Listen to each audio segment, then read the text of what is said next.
Welcome to the deep dive. If you're here, you want to get smart about important topics fast. No fluff, just the core information you need. And today we're diving into a specific piece of legislation, H.R.204.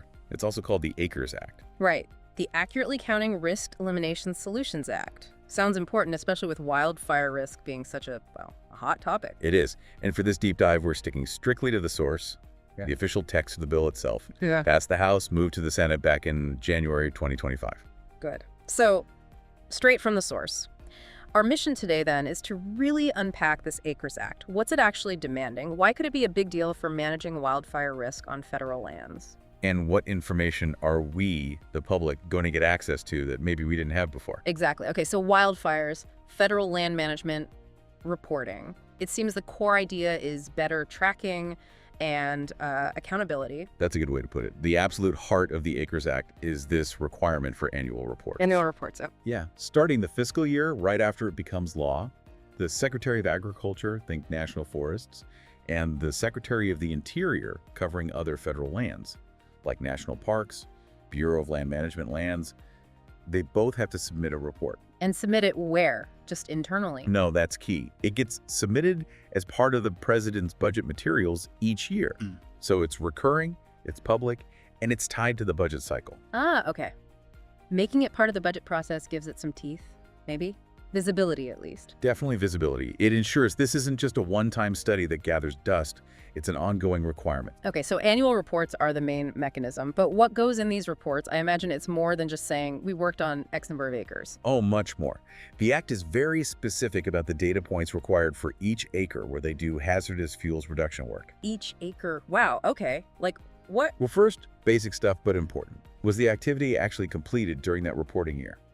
Seems obvious, but good to track completion versus just planning. Exactly.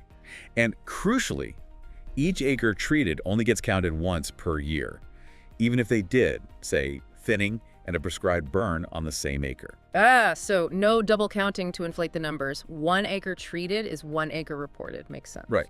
Then location is huge. They have to report if the treated acre is inside the wildland-urban interface, the WUI. The WUI, can you quickly remind us what that is? Sure. The Act points to the definition in the Healthy Forest Restoration Act of 2003, but basically it's that zone where houses and developments meet or mix in with wildland vegetation. You know, forests or grasslands bumping right up against neighborhoods. Got it.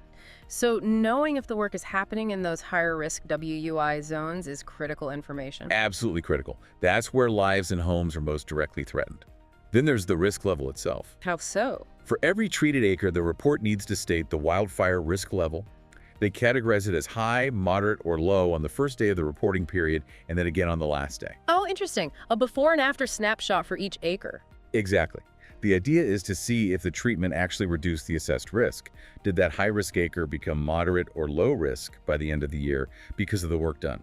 That could be really powerful data for judging effectiveness, measuring the actual impact on risk. It attempts to, yes. It's a step towards outcome-based reporting. Now, what counts as a hazardous fuels reduction activity under this act? Good question.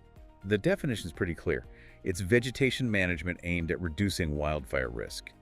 Think mechanical treatments like thinning trees, clearing brush, and also prescribed burning. Okay. Controlled burns and physical removal of fuel. Right.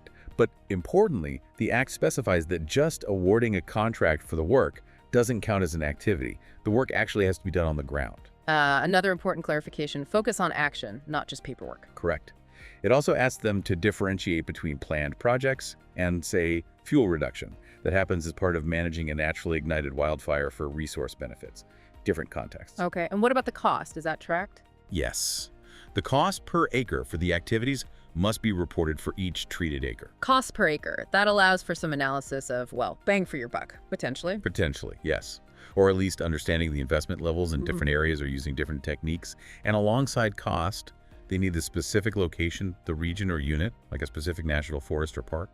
So we get type of activity, WI status, risk change, cost, location. Quite a data set per acre. It is. And one more thing tied to effectiveness. The report needs an overall assessment of how effective the activities were in reducing wildfire risk. An assessment? How is that defined? The Act doesn't prescribe the exact method, but it mandates that the agencies evaluate effectiveness.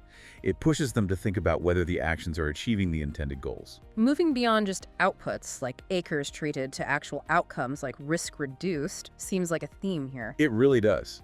And tying this all together is transparency. How so? Where do these reports actually end up? The Act requires that these annual reports be posted publicly on the websites of the Department of Agriculture and the Department of the Interior. Okay, so easily accessible to anyone who's interested.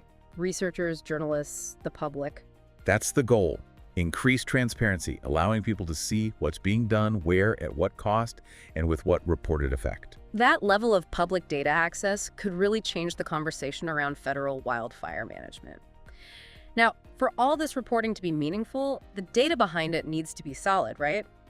Does the Act address data collection itself? Absolutely. It recognizes that garbage in means garbage out. So it mandates the secretaries establish standardized procedures for tracking all this data related to hazardous fuels reduction. Standardized procedures, that sounds necessary but potentially challenging to implement across different agencies and regions. It could be. And that the timeline is pretty ambitious. They have just 90 days after the Act is enacted to get these procedures implemented. 90 days. Wow, that's fast for government processes. What do these procedures need to cover? Several key things. Regular data reviews to ensure accuracy and timeliness. Verification methods, basically, ways to confirm the data matches the reality on the ground. Makes sense. Checking the work. Right. An analysis of both short-term and long-term effectiveness of the treatments on risk reduction. That implies ongoing monitoring, not just a one-time check. Seeing if the benefits last. Okay. And one more detailed methods to specifically identify acres within the WUI when a treatment area only partially overlaps with it. Getting precise about that WUI work. That focus on the WUI, again, clearly a priority. So they set up these procedures, then what? Then, within 2 weeks of implementing them, the secretaries have to send a report to Congress. A report about the procedures? Yes, outlining what the new procedures are. And importantly, including any recommendations they might have for Congress about changes needed to address any limitations they found in tracking the data accurately. So it's like, here's our new system, and by the way, here's where we still see potential problems or need help. That encourages continuous improvement. Exactly. It builds in a feedback loop. And there's one more layer of oversight too. Oh, what's that?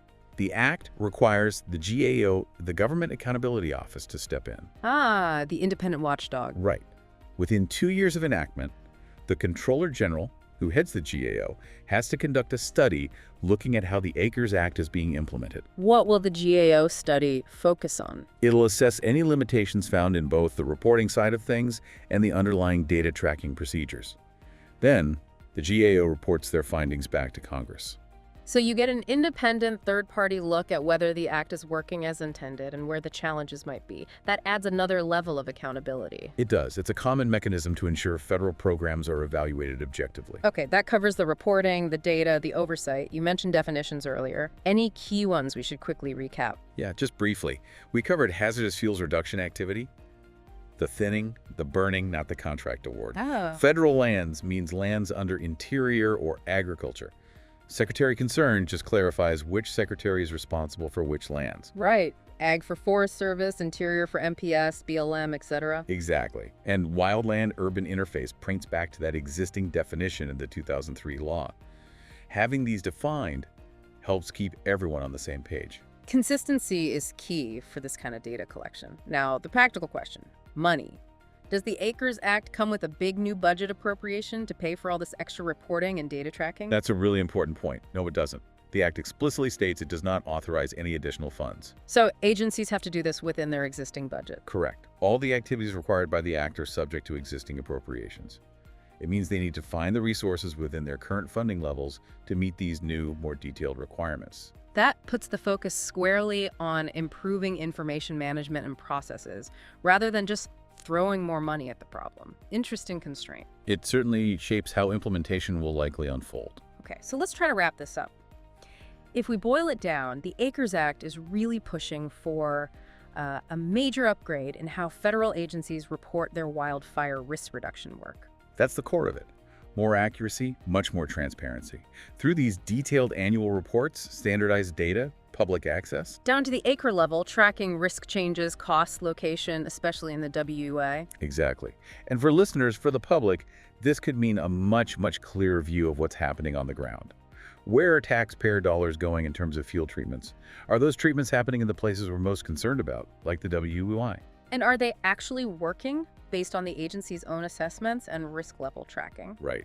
It potentially empowers more informed questions and discussions about how we manage wildfire risk on vast stretches of federal land. It feels like a shift towards data-driven accountability, less about just counting acres, more about understanding the impact and cost. That seems to be the intent behind the legislation, yes. Okay, so here's a final thought to leave our listeners with.